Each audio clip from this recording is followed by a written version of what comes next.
Hello, I'm back on the podcast, Fitness Freedom, after taking a couple months off, and I'm so glad to be connected with you again in this way and to create more podcast episodes. The break did me good, and I've missed you. I've missed it, and I'm so happy to be back.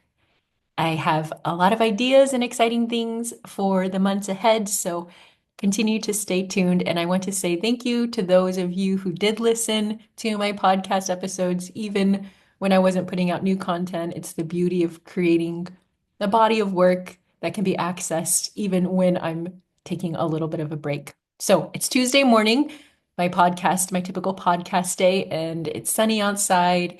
It's a little bit warmer than it has been in Madison. Thankfully, I had a little bit of a break from the cold winter by taking a little trip 1 week in Mexico, my first time there. Maybe I'll share a little bit more about that in another episode.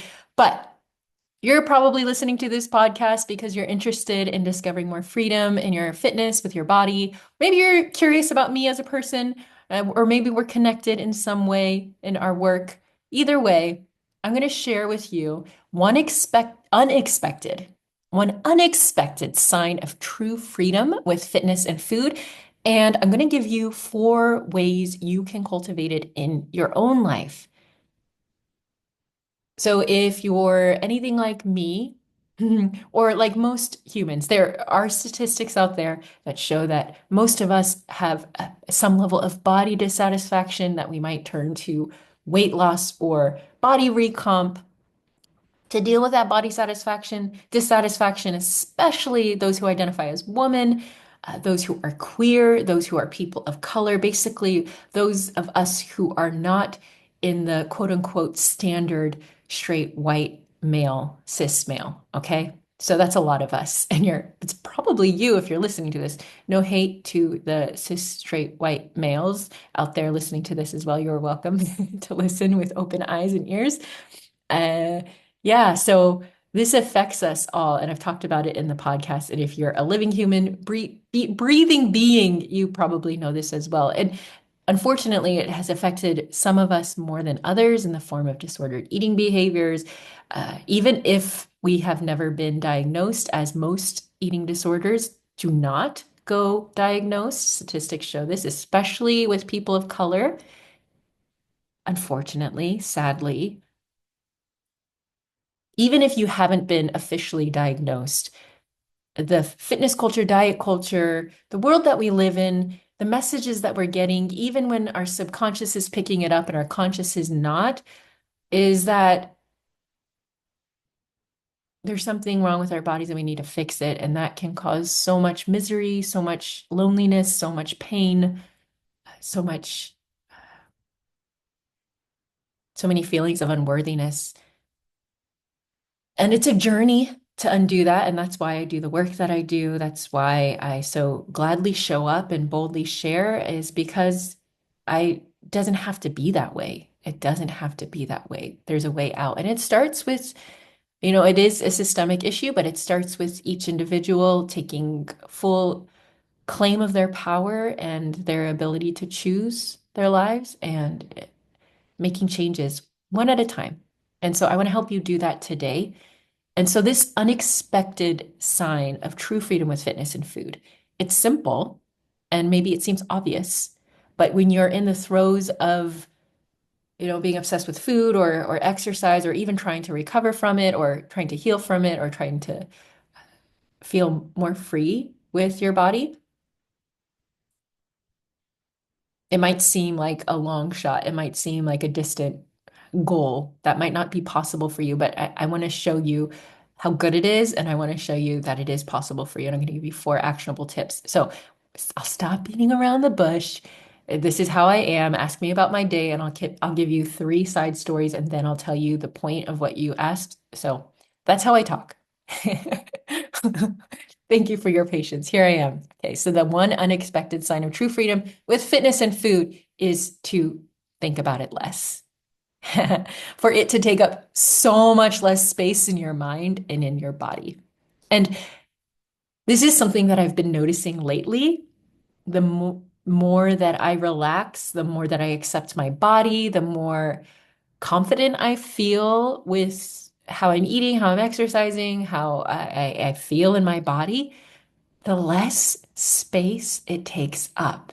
And it can be a little bit scary when you are so used to thinking about food all the time, or you're thinking about exercise or your body all the time, and it takes up a lot of space in your mind and maybe even in your actions, your routine.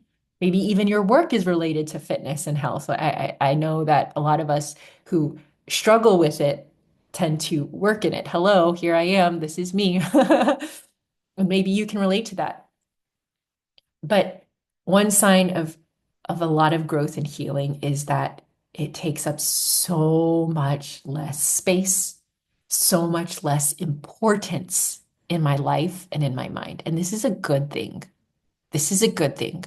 So I'm going to share a few details about how I used to think about food and exercise in my body a lot, and how it, like, to the degree to which it took up my life, and a little bit more about where I am. And a disclaimer in the full spirit of honesty, uh, I do not claim to be perfectly healed. I do not claim to have it all right. And so I'm not the one and only source of all wisdom and truth, but this is my experience, and I want to share what I do know with you. And I'm still growing and I'm still healing, and I'm excited for what that continues to look like. But in my past, and when it comes to food, I would spend so much time on my computer finding out every single calorie count of every single food I put in my body. I had it memorized. I've always been into numbers ever since I was a kid, and I think there's a strong correlation there. I still am into numbers, but in a more positive way in my life right now. I wouldn't put anything in my mouth unless I knew the exact calorie count and if I had it measured. So I thought about it all the time. I would do the same for exercise. They have those calorie counters of how much exercise you're supposedly burning. I would, put in how many minutes I exercise. And this was before there were a lot of smartwatches. I didn't have a smartwatch at that time. I don't even pay attention to uh, calories burned. I think it's bogus. I don't think. Anyways, we can get into that. But I would calculate what I thought, okay, if I ran for 30 minutes at this pace or this intensity, how many? And I had to know, like, as exact as I could be.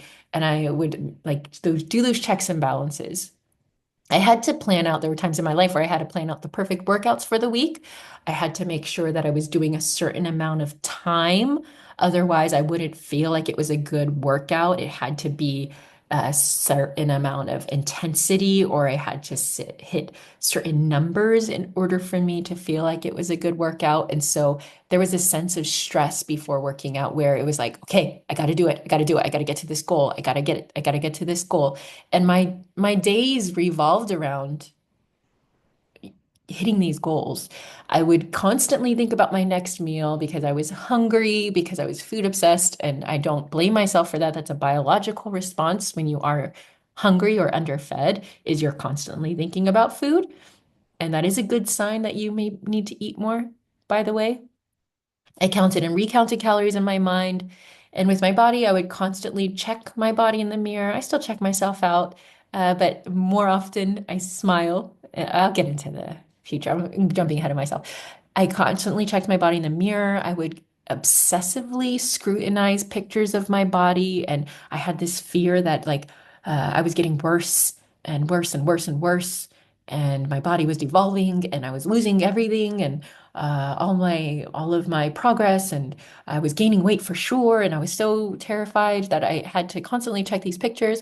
I would check, there were times in my life where I would check my weight every day, multiple times a day, and I would need to know how much I weighed, and that would determine my mood for the day. That would determine how I ate, how I exercised. It had little to do with what my body wanted or needed. It had very little to do with checking in with my body, and more about hitting certain numbers. And you might relate to some of this. You might have your own ways of being obsessed with, food and exercise and your body. Yeah, you might relate to some of it. And I want to compare that to now. And before I get into that, I do want to say there can be this idea of, oh, I did this and that was wrong, and a sense of shaming yourself or making yourself bad. And I want to point out that something I've learned and something that has been super helpful for me and my clients too is that we don't need to punish ourselves even more for the ways that we coped and the ways that we dealt with, uncertainty in our lives or feeling unsafe. These were ways that I had tools that I picked up, even though they were harmful tools, to make me feel more safe, to make me feel better about myself, to make me feel more valuable. And they were, like I said, unhelpful tools, but they existed for a reason. And I love myself in those times for trying to feel better. Like I was really just trying to feel better. And now I know that there are infinitely better ways to feel better. And so I use those tools, and I'm going to find even more ways to feel better in my life and to feel safe in myself. And I have been doing that. And that's a big part of my work and why it exists. So there's no shame. If you do relate to this even now as you're listening to me, don't beat yourself up. Don't say, yeah, I'm so messed up. I'm so horrible. Seek out help. Getting a therapist, if you do suspect that you have an eating disorder, professional help could be definitely needed. Or if you feel like uh, you need to read a book or get a coach or just learn more, do what you can, do what you need to in a kind way, not in a, oh, I'm so messed up, I need to fix myself way. Okay. So now, my relationship, it's pretty cool. Sometimes I think about it and I just smile. I feel so grateful that things have shifted, and it wasn't just overnight. It was a process, and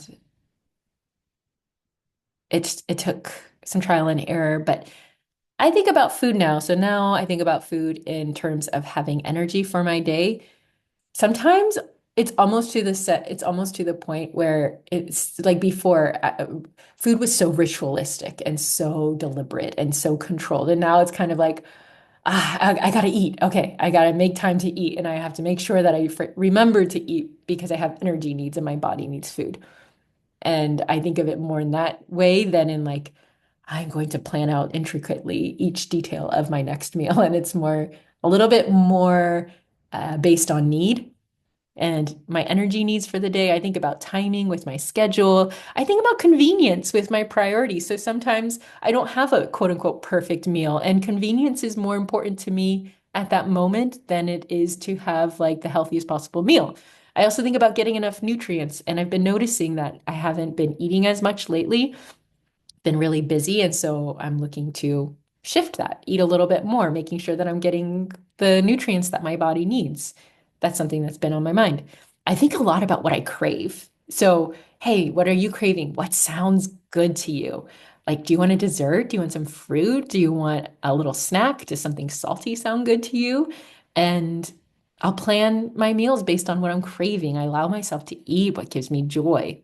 And with exercise, wow, it's changed so much. I'm so happy to do a really short workout. I'm very consistent in my routine. I love to move, and it's something that's a part of my day. But if I don't work out for the day, it's fine. And I usually have like one or two light days in my week. And if I have more, that's okay. I really give myself so much permission to listen to myself, and I'll move because it feels good. I'll think about, having a balance that's good for my body, of strength and cardio and mobility. And if you join my 30-day radical renewal, I talk a lot about that and the benefits of exercise and how it can, uh, how you can improve your relationship with exercise there. I think about what's going to make me feel good after. So a lot of the times recently, that's been walking. I really am into walking this past summer. I did a half marathon and I was running a lot and I enjoyed that to some degree, but I really, really, really enjoy walking. It's calming, it's good for my body. I get to think or listen to things and enjoy sunshine, explore the world. I think about, maintaining muscle mass and bone mass for my health. And I never, like I never, I don't even care about how many calories my workout burns. I couldn't really give less of a fuck. I have a watch, I have a Garmin watch, and what I am mostly interested in is my heart rate. Sometimes I'll check my steps to see just how active I was. But I'm not worried about getting 10K steps at all. I don't worry about how many calories my exercise burns. I work out because it's good for my body and I enjoy it. And my body loves movement, just like yours does. When it comes to my body, I don't know how much I weigh. It's been a long time since I checked. I don't keep a scale in the house and I don't really have access to a scale, and I'm fine with that. And I'm also okay with my body changing. I'm getting older. I'm reaching my later 30s, so I know some changes are around the corner, and I'm okay with that. Like, I'm embracing it. I'm excited about it. Like, this is my body and I love it. I went to the beach. Like I said, I went to Mexico. I went to the beach and uh, I I wasn't really concerned about, oh, do I look okay? Do I look perfect? I had a fun little photo shoot by myself. Um, I was more concerned about my if my bathing suit would fall off in the strong waves or my skin being protected. I wanted my skin to be protected from the sun. And I feel really proud of my body. Like I just look at my body and I smile. I feel so good in my skin and I feel so proud of myself. And I know I can carry this pride if I gain a few pounds, if I lose a few pounds, if I'm exercising less or exercising more. It's this sense of like being quick to hug my body. It's this sense of being quick to be kind and smile at my reflection. And that is a practice. So these are some ways that I've transitioned from the obsessiveness and thinking about fitness all the time to now having a more peaceful and free relationship with exercise and movement, thinking about it so much less.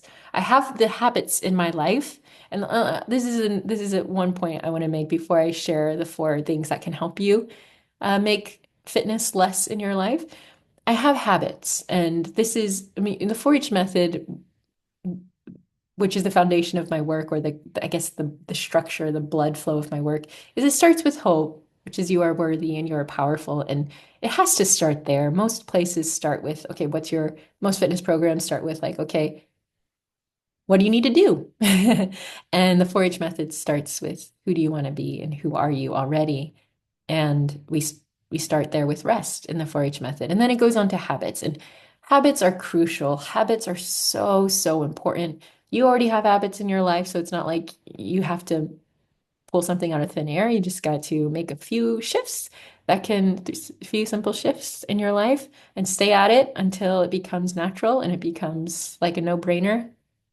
That's something I hear from heroes, clients who stay consistent with their habits is like, yeah, it's just a part of my life now. At first, it takes a little effort, but then it becomes a part of your life.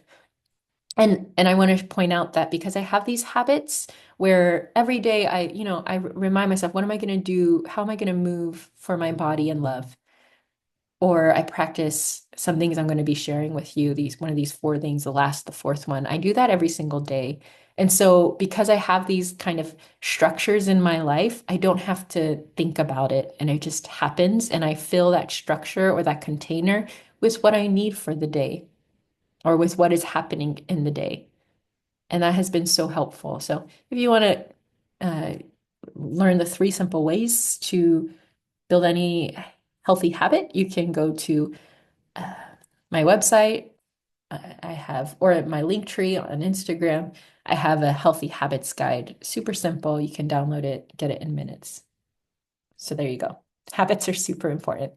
So, how do you think about all of this fitness and exercise and body stuff less? How can you make this your reality? How can you cultivate this more, no matter where you are? Maybe there's opportunity for you to think about it even less, even if you feel like you've grown a lot. even if you have grown a lot. Or maybe you're closer to how I described my previous experience, and you're like, yeah, I really, really want to think about this less. Like, that sounds really nice. The second part of what you described sounds amazing. How do I do that? So, I'm going to give you 4 tips. And they're all important. They're all important. And I will say that a lot of these tips, this is what my work is around. So if you want to go deeper into it, come into my world, do one of my programs, do the 24-hour health reset or the 30-day radical renewal, or be a boss and join the 4-H method and get it all. But here are some four tips that you can practice even without joining one of my programs. Okay. Number one, stop tying your worth to it all. Stop tying your worth to how you eat, how you move, and how your body looks. And I know you're like, duh, Michelle, that's so easy to say, but it's hard to do. Yes, I know, but it's a practice and it's possible. And this is really how I've grown is this practice. And it's the, the inner work, the habits, the daily ways that you're talking with yourself.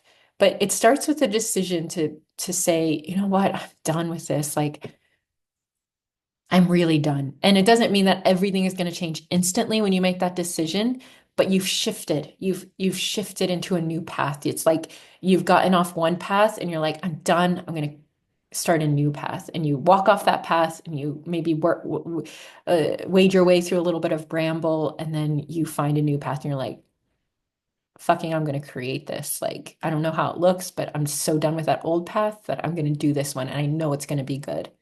So, and find your worth as inherent to who you are. And I don't want to say find your worth in other things. Those can be helpful, but the biggest way that you're going to transform and grow and heal and find that peace that you're looking for, that you really want, is to find your worth inherent to who you are. And that means that, my friend, lovely friend, just right now, wherever you are listening to this, whatever you're doing, however distracted you are, hello, hello, hi, come back for a little bit. Right now, you are already worthy. Like this second, this moment, you have inherent, unchanging worth that cannot be added to or taken away from. And that's something that you decide. You decide to claim that. You decide to be like, yes, this is my reality. Yes, this is what I want. This is what I believe. And the truth is, we can choose whatever we want to believe or not. You can decide, no, my worth is completely tied to how I look, and my worth is completely, and you can operate based on that belief, and that could be your life. It might not be the underlying truth, but you can choose to believe that, and your results will show for that. It will be a life of constantly chasing and worrying and fretting and controlling, trying to control. So you decide. But if life is going to be a lot more joyful if you decide now, my worth is inherent just as you are. And that's so important, is not when you get to somewhere or in a past time or in a different reality. Right now, right now, there's nothing wrong with you. There's absolutely nothing wrong with you. So decide on that. Number one, stop tying your worth to it all. And by the way, this is where we do start in the 4-H method with hope. You are worthy and powerful, and we really put this into practice in a deep way. But it doesn't end. It's a never-ending process. Okay. Number two, fill your life. Fill your life with things you genuinely enjoy doing outside of food and fitness. And I know you probably love exercise, you probably like to be active. And yeah, there's no harm in doing activities you enjoy. You might like to cook, you might like to go out to eat, and that's all wonderful. But what can you do outside of that? Like, what do you really genuinely enjoy doing outside of anything related to food and fitness? Maybe you like watching things, reading things. Maybe you like to make things. Maybe you want to hang out with friends in a fun way. Maybe you like art. Maybe you like science, learning. I don't know.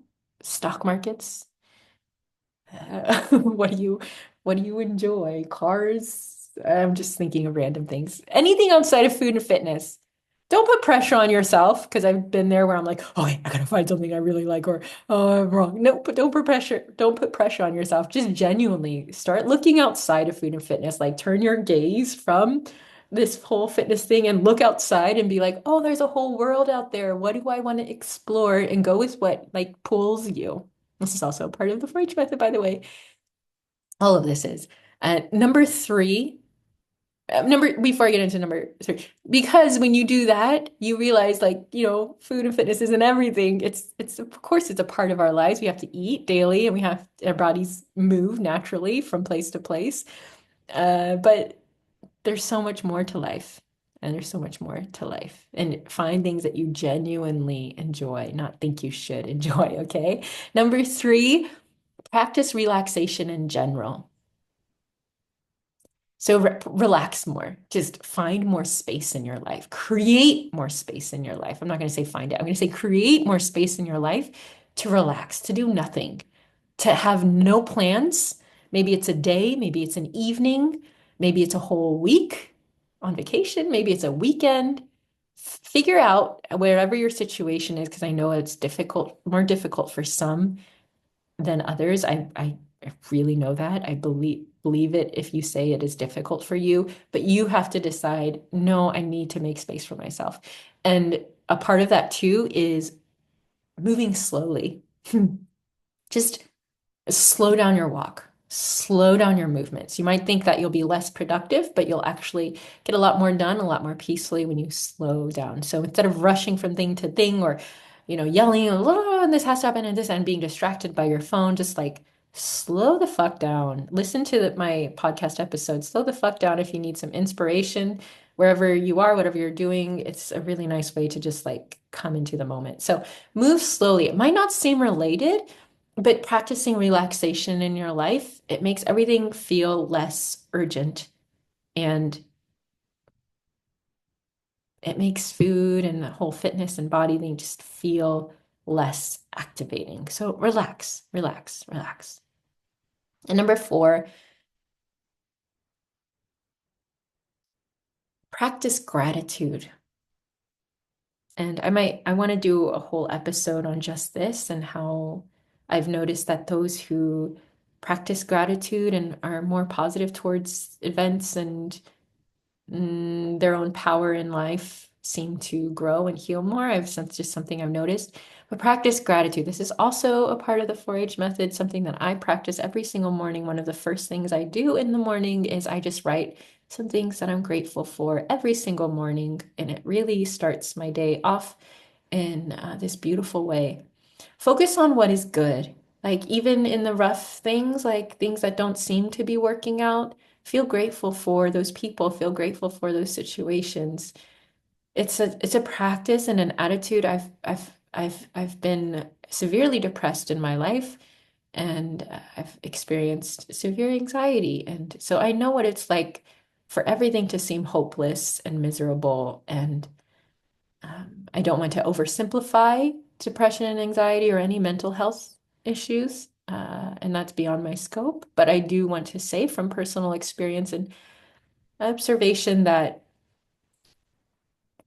we really do expand what we focus on. And when we can focus more on what is going well and how things are working well, like I think about, there's a lot of shit going on in the world. There always is. But right now, I'm sitting in my office. I am safe. I have my cute little Jayu next to me. The sun is shining. It came out this morning. There's little squirrels jumping around in the leaves, and spring is around the corner. And I am healthy, and I am here, and I am talking with you. And there's so much to be grateful for.